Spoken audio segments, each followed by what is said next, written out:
हाँ जी, good morning everyone. कैसे हैं भाई? कल हमारा प्रोनाउन का ना एक छोटा सा हिस्सा रह गया था। है तो 5-10 मिनट का ही, उसके बाद हम प्रैक्टिस करेंगे, ठीक है? पूजा Tyagi ji, good morning. Indefinite pronoun हमारा रह गया था, है ना? जल्दी से सब स्टूडेंट जुड़ जाएं ताकि हम क्लास को जल्द से जल्द शुरू कर सकें।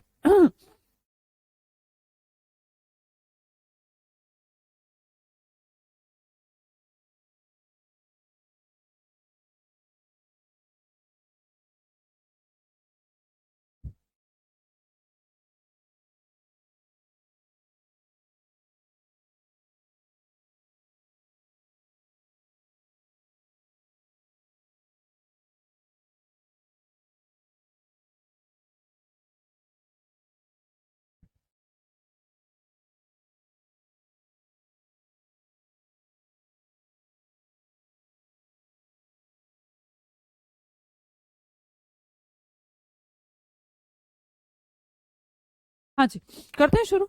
इनडेफिनिट प्रोनाउन हमने छोड़ दिया था बेटा, फिर उसके बाद प्रैक्टिस कर रहे हैं, ठीक है? प्लीज बताएं, क्या बताएं अपूर्वा जी? आज मेरी फर्स्ट क्लास है, मुझे कैसे स्टडी करनी है? पूनम जी, यहाँ से आपको बिल्कुल नहीं करनी है, अपनी क्लास नंबर 1 पे जाइए, बहुत आगे जा चुके हैं हम। Jyoti Kumari ji, good morning. शांत, किसी कुछ पूछना है बेटा? Deepshikha, good morning. धीरेन्द्र शर्मा, शुरू करें? सोनू, सीमा, इनडेफिनिट प्रोनाउन देखो, 5 मिनट का बचा हुआ, उसके बाद प्रैक्टिस कर रहे हैं। कुछ है नहीं इसमें, एक दो चीजें हैं जो हमें सीखनी है।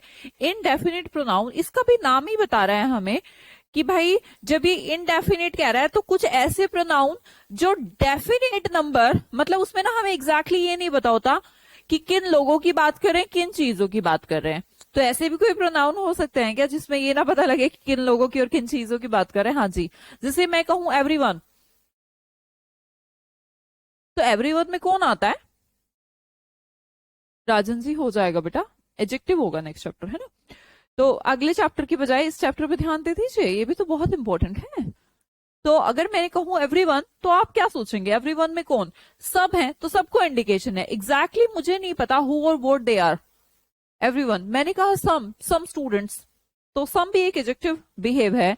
मैंने कहा ऑल ऑफ देम, तो ऑल भी हमारा एडजेक्टिव बिहेव है। मुझे नहीं पता एग्जैक्टली मैं किसकी बात कर रही हूँ, है ना?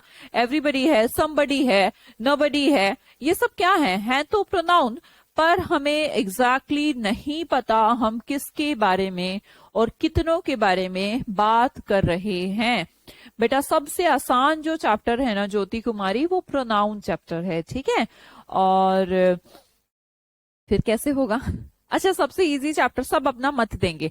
सबसे इजी चैप्टर कौन सा लगता है आपको? अपना मत दीजिए, आपके अकॉर्डिंग सबसे इजी चैप्टर कौन सा है?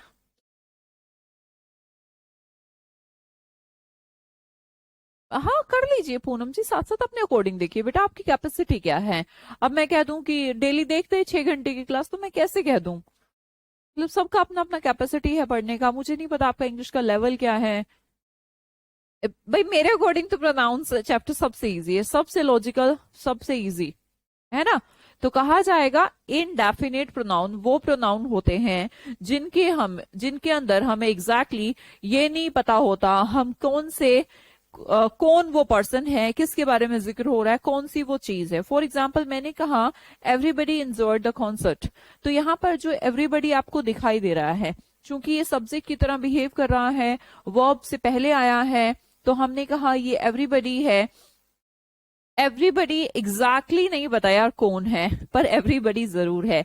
मैंने कहा आई ओपन द डोर, मैंने दरवाजा खोला, but there was no one at home, मुझे नहीं पता माँ, चाचा, कोई फीमेल, कोई मेल, कोई बच्चा, किसकी बात हो रही है, पर देयर वॉज नो वन। तो ये नो वन भी यहाँ पर क्या है? प्रोनाउन है, पर एग्जैक्टली ये इनडेफिनिट प्रोनाउन कहलाता है। आगे देखिएगा, it was a very clear day, बहुत साफ दिन है। We could see everything, and what is everything? सड़क, पानी, हवा, पेड़, हवा तो नहीं देख सकते, पेड़, आसमान, किस चीज की बात हो रही है? एवरीथिंग की बात हो रही है। देखो भाई, है तो ये प्रोनाउन ही, ऑब्जेक्ट बिहेव, नो वन भी प्रोनाउन, सब्जेक्ट बिहेव, एवरीबडी भी प्रोनाउन, तो ये एवरीबडी है, नो वन है। इस तरीके के आपको प्रोनाउन देखने को मिलेंगे, ठीक है? अब इसमें कैसे क्वेश्चन आते हैं, वो मैं आपको बताती हूँ। जैसे हमारा एवरीवन, एवरीवन हर एक पर्सन, एवरीबडी एवरीवन एक ही जैसे वर्ड है। एवरीथिंग चीजों के लिए यूज हुआ है। समवन कोई एक पर्सन है, समवन। नोबडी कोई भी नहीं है। समबडी कोई है। नथिंग कोई भी चीज नहीं। एनीथिंग हार्डली नेगेटिव के सेंस में एनीथिंग। समथिंग कुछ है। वन सबसे इंपॉर्टेंट है, एक, ठीक है। और इसको कहेंगे हर एक। वन अगर हमारा प्रोनाउन बनकर हमारा सब्जेक्ट बनता है तो इसका इंडिकेशन होता है हर एक।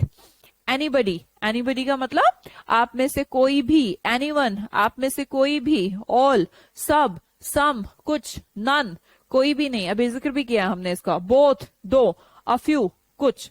तो ये सब क्या है, ये हमारे प्रोनाउन बन सकते हैं। और ये सारे के सारे वर्ड इनडेफिनेट हैं, कोई पर्टिकुलर टाइप की पर्सन और चीजों के बारे में जिक्र नहीं कर रहे हैं।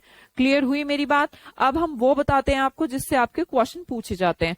पहला क्वेश्चन, जब भी आपको one should do once duty, इसको आप बचपन से पढ़ते आ रहे होंगे।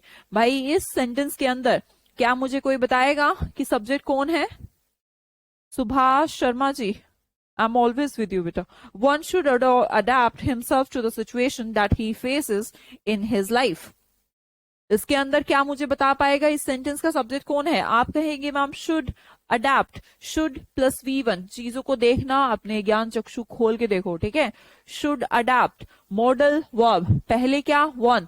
दैट मीन्स यहां पर जो वन है कोई एडजेक्टिव बिहेवियर नहीं है, ठीक है, प्रोनाउन बिहेवियर है। ओके, हम कहेंगे वन यहां पर सब्जेक्ट है, और अगर ये सब्जेक्ट है तो इसका मतलब ये प्रोनाउन है।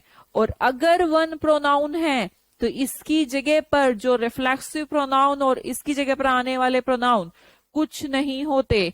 हर एक को, हर किसी की जो जो सिचुएशन है उसके अकॉर्डिंग चेंज करना चाहिए।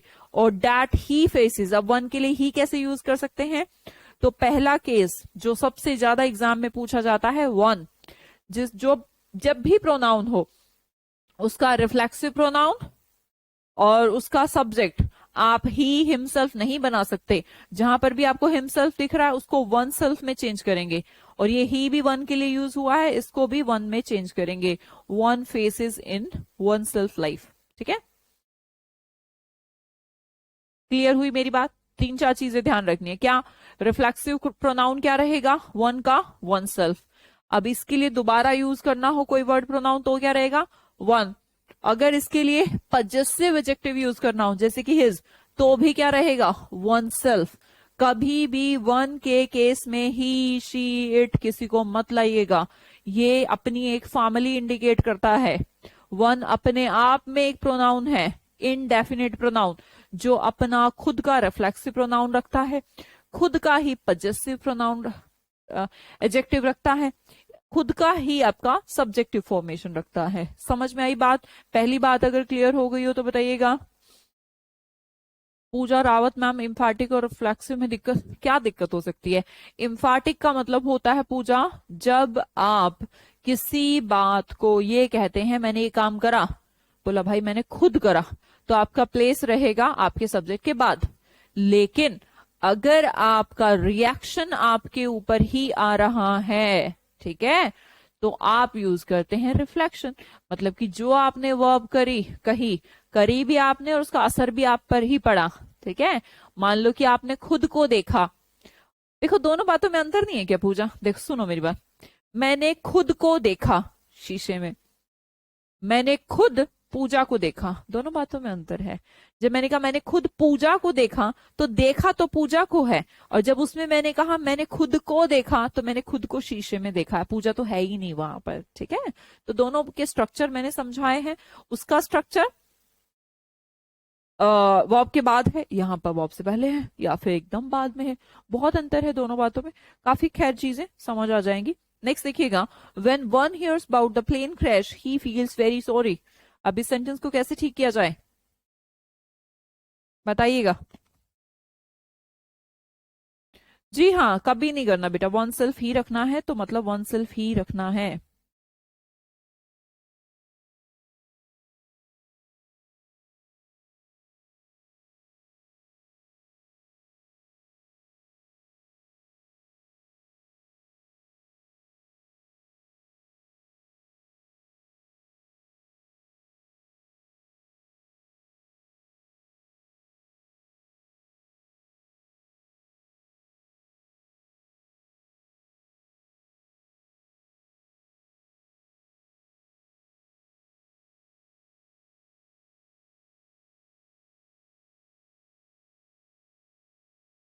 ठीक है जी।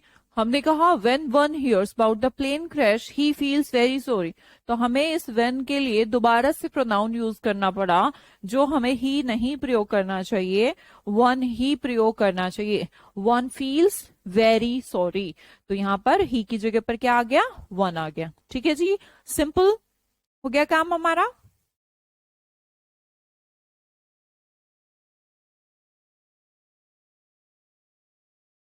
क्लियर जी? हाँ, शब्द का ठीक है।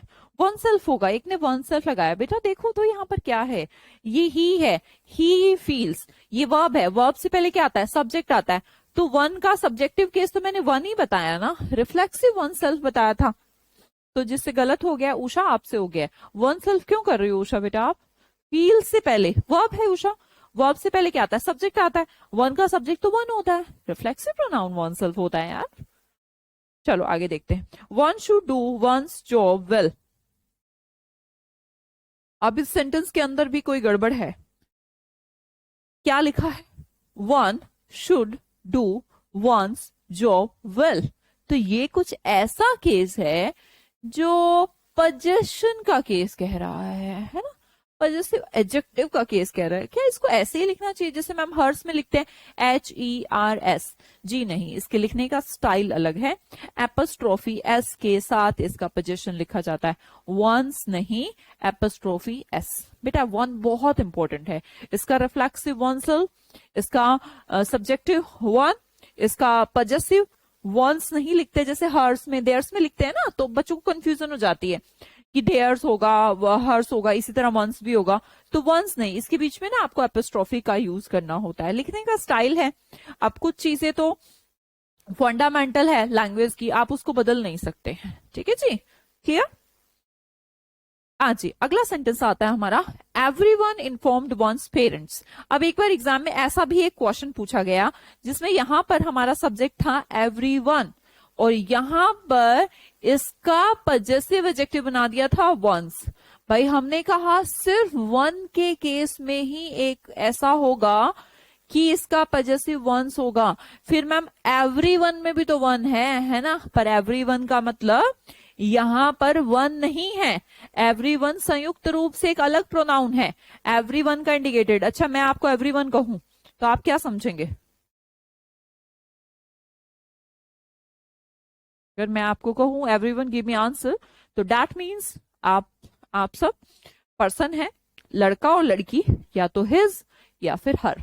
आप वन का प्रयोग यहां पर नहीं करेंगे। नहीं बेटा, हर का प्रयोग मत करिए। आप कैसे बोल सकते हैं हर? एवरीवन के अंदर लड़का और लड़की दोनों आ सकते हैं, तो हिज और हर दोनों का प्रयोग किया जा सकता है। एवरीवन इन्फॉर्म्ड हिज और हर पेरेंट्स, दोनों का प्रयोग किया जाएगा। ठीक है जी, क्लियर सबको? एवरीवन इन्फॉर्म्ड या तो हिज या हर, आपको दोनों में से कोई भी ऑप्शन मिल जाए, दोनों ही ठीक होंगे। तो टेंशन नहीं लेना कि मैम ये ठीक है, ठीक है, दोनों ठीक होंगे, हिज भी ठीक होगा और हर भी ठीक होगा। आगे देखिएगा, he gave some books I read all in a week. एक बार एग्जाम में ये सेंटेंस पूछा गया, क्या इसमें कोई गड़बड़ है?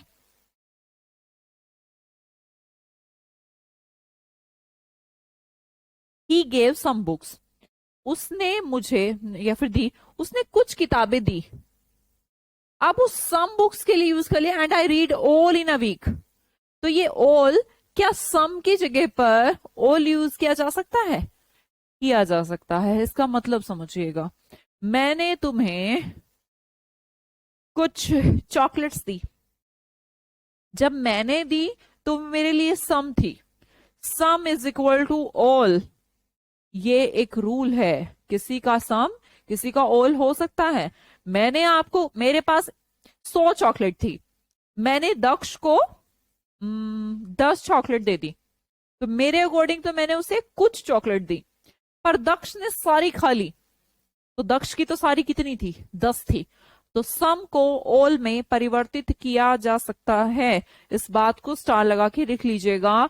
आपको कुछ क्वेश्चन ऐसा मिल सकते हैं जिसमें some books is equal to all हो सकता है, some things is equal to all, something is equal to all हो सकता है भाई, क्योंकि दोनों अलग अलग पर्सन है। मेरे पास किताबें 20 थी, मैंने उसमें से 5 दी, और जिसको 5 थी उसने 5 की 5 एक वीक में पढ़ ली, तो वो 5 उसके लिए तो ऑल हो गई ना। तो इस सेंटेंस में जो एग्जाम में आया था, नो एरर था, किसी प्रकार का कोई भी समस्या यहाँ पर थी नहीं। ठीक है, the next one, everyone is here and everyone are ready to attack Pakistan. इस टाइप का भी एक क्वेश्चन एग्जाम में पूछा गया, जिसमें कहा गया कि अगर मैं यहाँ पर एवरीवन यूज कर लूं एज अ प्रोनाउन, तो अगर मैं आगे भी इस प्रोनाउन को एवरीवन ही लिखूंगी क्या?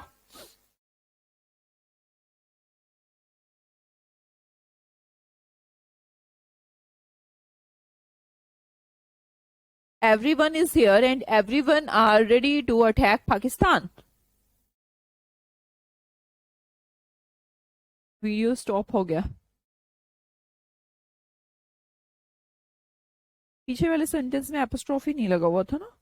हम्म। हम्म। इसको ठीक करना होगा ना, मैं इसको ठीक करा के दूंगी। ये भी यहाँ पर एपोस्ट्रोफी केस है, तो वंस, वंस होना चाहिए इसको। या तो आप ठीक कर लीजिए, वरना मैं इसको ठीक करा के दूंगी। यहाँ पे भी वंस लाइफ होना चाहिए था, है ना, जैसे यहाँ पर है, यहाँ पर है जैसे, यहाँ पर ऐसे ही वहां पर भी होना चाहिए था। इसको करेक्ट करवाइएगा, पहला सेंटेंस गलत है, उसमें वंस नहीं लिख रखा। हाँ जी, कहाँ पहुंच गए थे हम? हाँ जी, everyone is here and everyone are ready to attack Pakistan. तो अब हम क्या करेंगे, क्या एवरीवन को दोबारा से फिर एवरीवन लिख देंगे? पलक सिंह जी, उसको ठीक करवा दूंगी, मैंने बोला ना बेटा। या फिर आप अपना स्टार लगा के ठीक कर लीजिए। Everyone is here and everyone are ready to attack Pakistan. जी नहीं, एवरीवन हमारा इनडेफिनेट प्रोनाउन है, ऑलरेडी वो इनडेफिनेट है, एक बार सब्जेक्ट बन चुका है, दोबारा प्रयोग मत करिए। फिर क्या करें, फिर एवरीवन को हटाकर आपको उसके अंदर दे का प्रयोग कर लेना है, क्योंकि वो प्लूरल होगा। एंड दे आर रेडी, क्योंकि अब जो एवरीवन था, अब वो दे बन चुका है। जैसे some is equal to all, इसी तरह everyone is equal to now they. Subject क्या हो जाएगा, जो एवरीवन है वो दे है, जो सम है वो किसी और का ऑल है। ये डिफरेंट डिफरेंट सेंटेंस है, जब नेक्स्ट टाइम हमने यूज करा तो हम दे का प्रयोग करेंगे। ठीक है, एम्फैटिक प्रोनाउन हमारा आ गया। यहां पर हमारी ये क्लास फिनिश होती है और हम बढ़ते हैं अब आज की क्लास की तरफ। और मुझे लगता है हमें उसको आंसर देने पड़ेंगे, तो हम पीपीटी की बजाय पीडीएफ का प्रयोग करें। क्या कहते हो तुम? तुम्हारा क्या मानना है?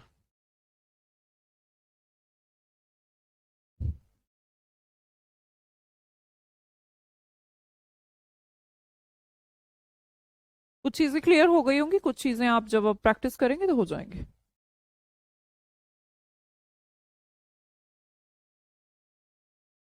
हम्म, करें शुरू? करें भाई? चलो, अगर पढ़ते हो तो डेफिनेटली हो जाएंगे फिर तो साथ साथ। मैं आपको 2 मिनट का टाइम दूंगी और फिर बताती हूँ आपको कि हम थोड़ा साइड हो जाएं, इस साइड हो जाएं। हाँ जी, बताइए।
Unless two or more members object to him joining the club, we shall have to accept his application for membership. तो गौर करिए बेटा, एक चीज आपको देखने को यहाँ पर मिल रही होगी कि मैंने कहा वैसे तो प्रोनाउन का है तो वैसे ही टेंशन खत्म है, टू और मोर मेंबर्स ऑब्जेक्ट वो भी ठीक है, टू हिम ज्वाइनिंग। आपको पता है कि ज्वाइनिंग क्या होता है? ज्वाइन तो वर्ब होती है, पर ज्वाइनिंग क्या होती है? नाउन होती है। और मैंने आपकी क्लास में पहले ही दिन बताया था कि नाउन से पहले क्या प्रयोग किया जाता है? Possessive adjective. तो आपको क्या यूज करना चाहिए? हिम ज्वाइनिंग का प्रयोग करना चाहिए, हिज ज्वाइनिंग का प्रयोग करना चाहिए बेटा? हिम ज्वाइनिंग या हिज ज्वाइनिंग, ये तो प्रोनाउन है। हिम क्या होता है? हिम तो प्रोनाउन होता है, और ज्वाइनिंग नाउन होती है। क्या एक नाउन और प्रोनाउन एक साथ आ सकते हैं? याद करिए, अगर आप पढ़ के नहीं आए तो बहुत गलत बात है। आपकी क्लास का पहला ही दिन जिसमें मैंने आपको पहली बात ये सिखाई थी कि ध्यान रखिए किसी भी पजेसिव एडजेक्टिव के बाद नाउन को प्रयोग किया जाता है। तो यहाँ पर ज्वाइनिंग जो आपको वर्ब लग रही है, अच्छा ये वर्ब कैसे हो सकती है? सोचिए, क्या इससे पहले कोई इज़ामार है? अगर ये वर्ब होती तो होता ना इज़ामार। यहाँ तो टू है, टू क्या है? प्रेपोजिशन है। प्रेपोजिशन है तो इसके बाद क्या होगा? प्रेपोजिशन का ऑब्जेक्ट होगा, और प्रेपोजिशन का ऑब्जेक्ट क्या हो सकता है? वर्ब हो सकती है, नाउन हो सकती है? नाउन हो सकती है बेटा। तो हिम ज्वाइनिंग कैसे हो सकता है? हिज ज्वाइनिंग हो सकता है। क्लियर हुई मेरी बात? और उनको ऑब्जेक्शन उससे नहीं, उसकी ज्वाइनिंग से है। भाई जब तक दो या दो से ज्यादा मेंबर उसकी ज्वाइनिंग को ऑब्जेक्ट नहीं करेंगे, भैया नहीं इसको नहीं, अब उससे उसका कोई ऑब्जेक्शन नहीं। क्लियर हुई मेरी बात? सिंपल। चलो जी आगे चलते हैं। हिज ज्वाइनिंग यूज करना है। Our dog may look fierce but that would not hurt a fly. बहुत सिंपल है, बहुत इजी है, 1 मिनट दे दिया जाए तो बहुत है।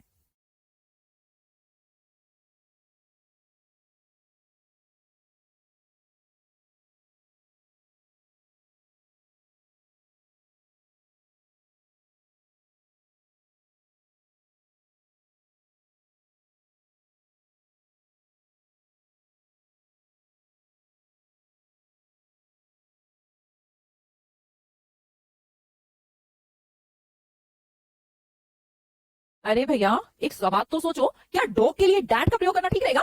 आर डॉग हमारा कुत्ता, यहाँ तो ठीक है, हमारा कुत्ता नाउन से पहले पजेसिव एडजेक्टिव का प्रयोग कर लिया है। मे हमारा मॉडल है, लुक है, फियर्स की वो दिखता है, सब भयंकर है, बट परंतु that would not hurt fly. तो डैट यहाँ पर किसके लिए प्रयोग हुआ है? डॉग के लिए। तो बेटा डॉग के लिए कौन सा मुझे यूज करना चाहिए? इट का यूज करना चाहिए। पलक सिंह, सिर्फ इकलौती पलक सिंह है जिन्होंने आंसर दे रखा है। अभी तो कमेंट सेक्शन में ऊपर चला गया तो अलग बात, दक्ष ने भी दे रखा है ना। इट का प्रयोग करना चाहिए। सिंपल, किसी को दिक्कत? भाई कुत्ते के लिए डांट नहीं, इट का प्रयोग किया जाता है। ठीक है जी, आगे देखिएगा। The front page story was about a school girl that had hurt herself while saving a child in an accident. फटाफट।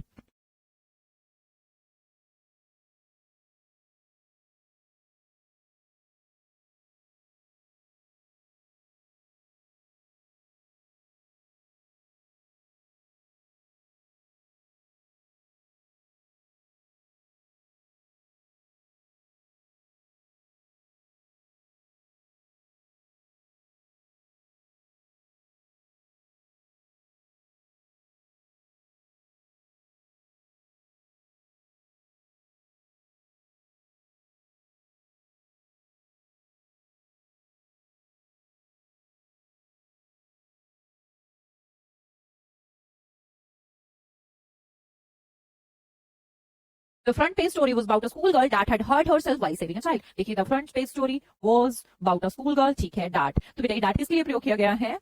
रोशन Mehta, very good ma'am. That नहीं, हु का प्रयोग करिए। बच्चे रिलेटिव प्रोनाउन हम पढ़ के आए हैं अभी परसों। रिलेटिव प्रोनाउन के केस में हमने क्या देखा था कि भाई अगर यहाँ पर कोई जो भी नाउन है उसके अकॉर्डिंग रिलेटिव प्रोनाउन यूज करना है, तो यहाँ पर द सेम गर्ल भी नहीं लिखा, द ओनली गर्ल भी नहीं लिखा, ना सुपरलेटिव लिखा, तो हमें हु का प्रयोग करना चाहिए, जो कि बिल्कुल सिंपल है। ठीक है, हु हैड हर्ट हरसेल्फ, जिसने अपने आप को, ये हरसेल्फ क्या है यहाँ पर? रिफ्लेक्सिव प्रोनाउन है। हर्ट के बाद आपको बताया था ना, एक ऐसी वर्ब हर्ट जिसके बाद रिफ्लेक्सिव प्रोनाउन यूज होगा, हर्ट हरसेल्फ, उसने खुद को हर्ट कर लिया। The next one, the last thing did the own mother give her only son was his blessing. अब इससे आसान तो कोई क्वेश्चन बन नहीं सकता है। अगर आपकी नजरें इसे भी ना देख पाए तो फिर आपके चश्मे लगवाने के लिए हमें दुकान पर लेके जाना पड़ेगा। उनसे कहेंगे भैया इनके लगाओ चश्मे, और नंबर भी खूब सारा यूज करना। ठीक है जी।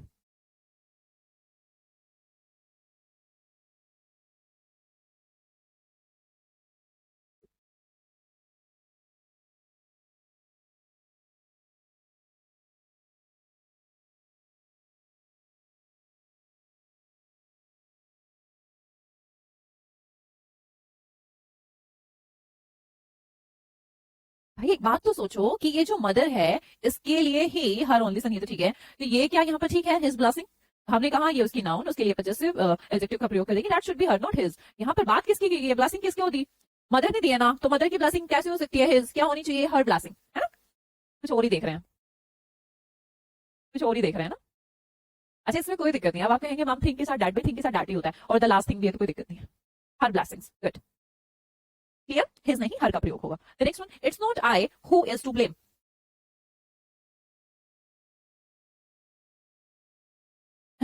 अगर आपसे पहले पढ़ लिया होता तो 100% नौकरी होती, महादेव की कसम। कोई बात नहीं, तो आप लग जाना, कोई बात नहीं यार। समय की मैं हमेशा कहती हूँ, समय की खराब बात की वो आएगा नहीं वापस, पर अच्छी बात यह है कि समय हमेशा होता है। सुधरने के लिए कुछ सीखने की कोई उम्र नहीं होती, आप कभी भी सीख सकते हैं। आगे देखिएगा, it's not I who is to blame, not explain मतलब मोहम्मद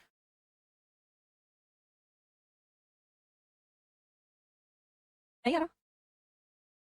अच्छा ये ठीक है, इट इज नॉट आई, इसमें तो कोई खराबी नहीं है। ये किसी को इसमें भी खराबी लग रहा है? नहीं लग रहा। ठीक है चलो, इतना तो ठीक है, इतना तो पता होना चाहिए ना। प्रोनाउन का हमने देखा था, ये सब्जेक्ट की तरह बिहेव कर सकता है, ऑब्जेक्ट की तरह बिहेव कर सकता है, सब्जेक्ट कॉम्प्लीमेंट की तरह बिहेव कर सकता है, तो अलग अलग उसके तरीके हैं करने के। ठीक है, तो यहाँ पर हमने कहा कि ये तो ठीक है सब्जेक्ट कॉम्प्लीमेंट की तरह, पर बेटा ये इज किसके लिए आया है? ये इज किसके लिए आया है?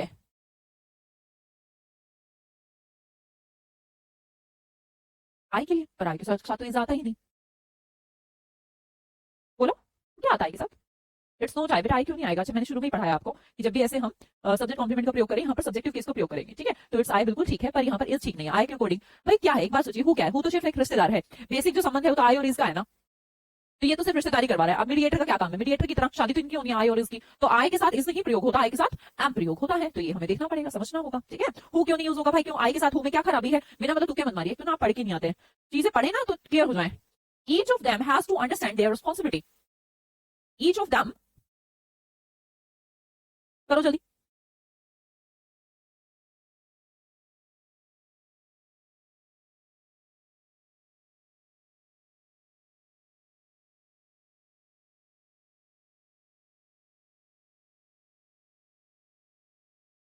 ईच ऑफ देम, अब आपको देखना है कि ये जो ईच ऑफ देम यहाँ पे नजर आ रहा है आपको, इसके लिए जो प्रोनाउन यूज करा है वो ठीक करा है नहीं करा है? भाई देखेंगे, जो देयर का केस आपको दिख रहा है पजेसिव एडजेक्टिव, क्या ये देयर किसके लिए प्रयोग हुआ है? ईच के लिए। ऑफ के लिए नहीं, दैम के लिए नहीं, ऑफ तो प्रेपोजिशन है, प्रेपोजिशन का ऑब्जेक्ट है, ईच के लिए यूज हुआ है हर एक। तो क्या इसके लिए हमें देयर का प्रयोग करना चाहिए? बोलिए हाँ या ना। क्या करें मैम? कौन सी responsibility? Iva Haider, very good बेटा। Ajay, Roshni, one's responsibility. ये क्या पागल हो गई हो क्या? कहीं पर वन दिख रहा है क्या तुम्हें? कहीं पर वन दिख रहा है जो यहाँ पर कह रही हो वंस रिस्पॉन्सिबिलिटी कर दो मैम? है ये किसने कहा तुम्हें? कहां से सीख के आई? हाँ बेटा, यहाँ पर वन होता तो वंस करती ना, यहाँ तो मैंने अभी सिखाया। ऐसे केस में भैया या तो हिज का प्रयोग करिए या हर का प्रयोग करिए, है ना, वो बेटर रहेगा। और हिज लगा देंगे तो अंडरस्टूड है, काम हो जाएगा। ठीक है, हिज बेटा, हिज नॉट देयर। आगे देखिए, the company is in debt and has been unable to pay their employ salaries for the past 6 months। जो कंपनी है कर्ज में है, is in debt, and company के लिए हैज बीन, क्लियर सिंपल है, कंपनी है तो singular has been, unable, unable है to pay their employ salary. क्या यहाँ पर देयर का प्रयोग करना ठीक है? बोलिएगा, क्या देयर का प्रयोग करना यहाँ पर ठीक रहेगा?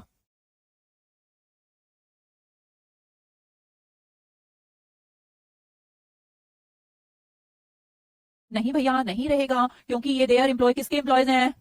कंपनी के। कंपनी के लिए अगर मैं आपसे कहूं प्रयोग करिए, तो आप क्या यूज करेंगे? इट्स का प्रयोग करेंगे। ठीक है, हिज क्यों कर रहे हो? कंपनी हिज होती है कि रोशनी? क्या हो गया आप लोग को? तो क्या हो गया? एवरी में था, ईच में भी वही केस फॉलो होगा। पूछा,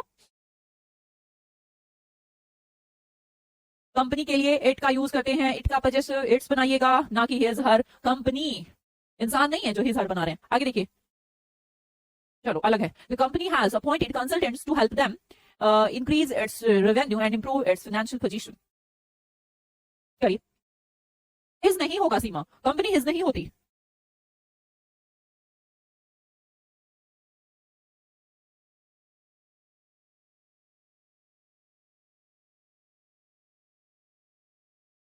the company has appointed consultants to help them.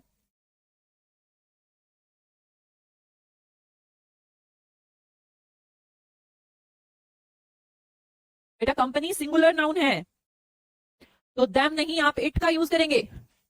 The company has appointed consultants, company ने कंसल्टेंट्स को अपॉइंट किया है टू हेल्प देम, उनकी हेल्प के लिए, अपनी हेल्प के लिए। कंपनी ने अपनी हेल्प के लिए, उनकी हेल्प के लिए। क्या, चलो हमें समझा, क्या पता मैम कंसल्टेंट्स की हेल्प करनी, उनके घर नहीं चल रहा हूं, ऐसा भी हो सकता है। अरे आगे तो पढ़ लो, increase its revenue and improve its financial position. किसकी फाइनेंशियल पोजीशन और रेवेन्यू इंक्रीज कर रहे हो तुम? कंसल्टेंट्स की? जी नहीं। डैम, डैम तो ये हो गया कि कंसल्टेंट्स की, जी नहीं, इट कंपनी की।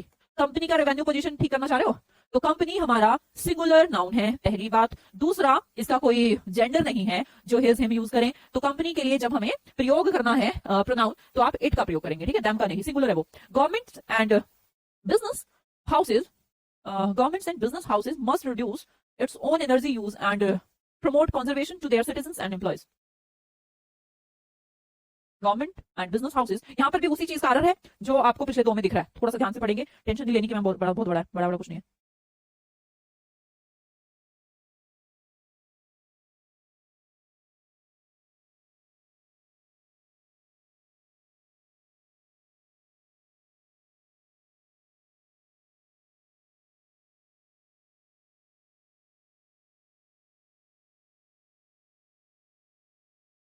वेरी गुड पलक, बहुत बढ़िया बेटा। भाई यहाँ पर इट्स ठीक है क्या? जो आगे बढ़े जा रहे हैं, यहाँ कर दो, यहाँ कर दो, ये ठीक है क्या? देखो, या तो ये गलत है और या फिर ये गलत है, कोई तो गलत है ही। या तो देयर का प्रयोग या इट्स का प्रयोग। अब हमें पता कैसे लगेगा कि इट्स आएगा देयर आएगा? आप सब्जेक्ट से पूछिए ना, वो सिंगुलर है या प्लूरल। हमने देखा एक तो ये एंड एक ये बिजनेस हाउसेज, ये तो दो हो गए, दो का मतलब ये तो प्लूरल हो गया।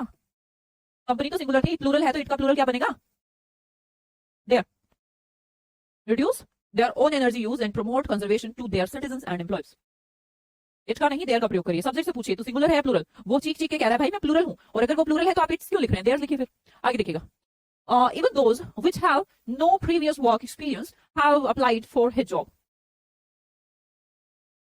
Theirs, theirs सही है मैम, हाँ जी बिल्कुल theirs सही है, आपको ऊपर भी बस there करना है।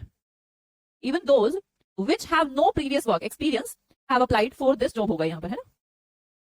ये दिस है यहाँ पर, आपको तो एरर शुरू में ही मिल जाएगा। मिल गया क्या? अरे भाई जैसे आप पढ़ रहे हो तुरंत दिमाग में आएगा कि even those which have no previous work experience, तो आपको लगा ये which कैसे आ गया यहाँ पर? रिलेटिव प्रोनाउन सिखाया है, इंसानों के लिए रिलेटिव प्रोनाउन विच नहीं होता, क्या होता है? हु होता है ना? ये शायद 10 जॉब है यहाँ पर, है ना, मिसप्रिंट हो जाती है कुछ चीजें। क्लियर भाई? दोस्त के बाद विच नहीं हु का प्रयोग करूंगी, बहुत इजी है। The next one, she is the kind of woman whom everybody knows is benign and magnanimous, है ना? वो इस प्रकार की फीमेल औरत है जिसे हर कोई मतलब उदार दिल के नाम से जानता है। सही।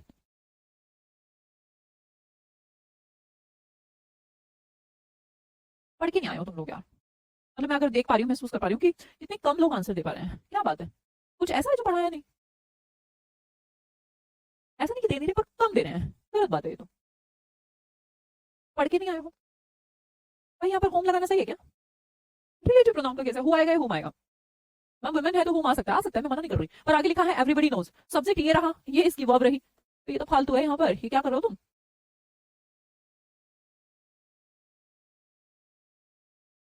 हुम everybody knows is magnet and magnanimous, क्यों कर रहे हो? क्या कारण पता है क्या तुम्हें?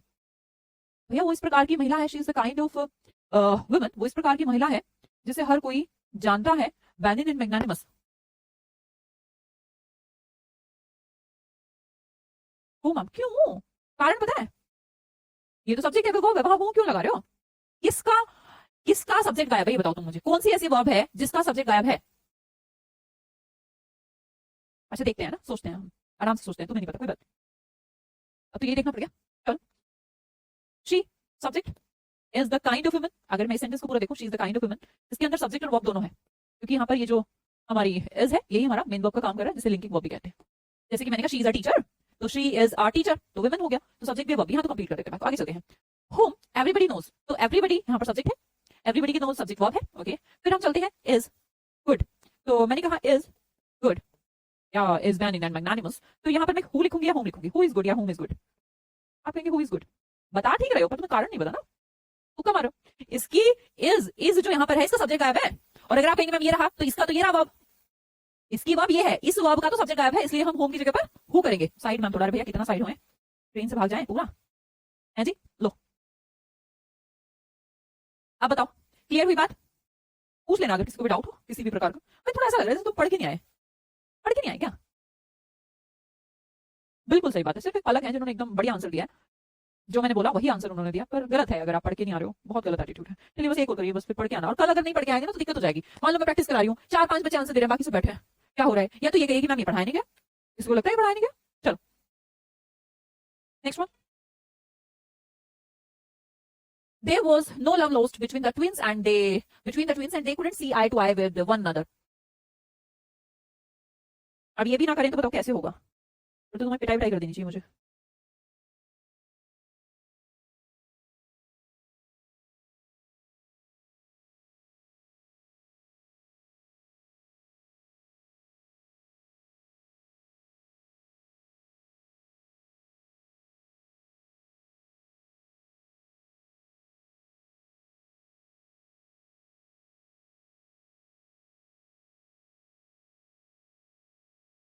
भाई ट्विंस हैं, ट्विंस।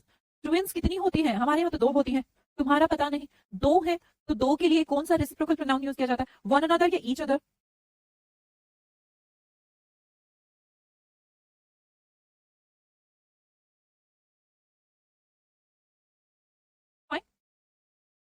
ईच अनदर नहीं होता, ईच अदर होता है। भाई आपकी बहुत कमी है आज प्रैक्टिस में, आपके आंसर से बिल्कुल अच्छा नहीं लग रहा है। तो कृपया करके मेरा आपसे निवेदन है कि कल पढ़ के आएंगे। जितना पढ़ा दिया है पूरा प्रोनाउन चैप्टर एकदम टिप्स पे होना चाहिए। जब तक टिप्स पे नहीं होगा तब तक प्रैक्टिस में मजा नहीं आएगा, ना मुझे ना आपको। 5 बच्चे आंसर देंगे तो कैसे काम चलेगा? गलत बात है ये। और मैं हमेशा आपसे कहती हूँ जितना कराऊं उतना पढ़ के आओ। कल आपको सारी की सारी क्लासेस, चाहे वो 5 हो 6 हो, जितनी भी क्लासेस हैं, एकदम टिप्स पे होनी चाहिए। ठीक है, प्रॉमिस करके जाओ, मैं बहुत अच्छे से पढ़ के आएंगे। ठीक है भाई? निमी जी, ईच अनदर तो होता ही नहीं, ईच अदर होता है। मैं उल्टा लटका दूंगी फिर, कुछ ऐसा होना चाहिए ना तुम पिटाई कर सके तुम्हारी, कुछ ऐसा होना चाहिए। ये क्वेश्चन भी कल ही दूंगी फिर, है ना? आज नहीं दे रही। आज आपको कोई पीडीएफ नहीं आएगी, कोई भी पीडीएफ आज नहीं आएगी। और जो कल की सोचे मैम इंडेफिनिट वाली, वो कल के वाले में ही आ चुकी है। ओके ओके जी, कोई पीडीएफ नहीं आएगी आज, क्योंकि पीडीएफ ये वाले जो क्वेश्चन है 13, ये कल दे देंगे, कल वाली पीडीएफ में दे देंगे। और जो इंडेफिनिट प्रोनाउन कराया उसकी कल आ चुकी है। ओके जी, कल वाली में देखना, उसके अंदर ये अटैच है, वो अच्छे से पढ़ के आएंगे। प्रॉमिस ऐसे लिख रहे हैं सच में निभा के आना, निभा ही लेना। ऐसे प्रॉमिस का कोई मतलब नहीं जो निभाते नहीं है। ठीक है जी बेटा, अच्छे से पढ़ के आना, कल हम प्रैक्टिस करते हैं प्रोनाउन की। Okay, bye bye.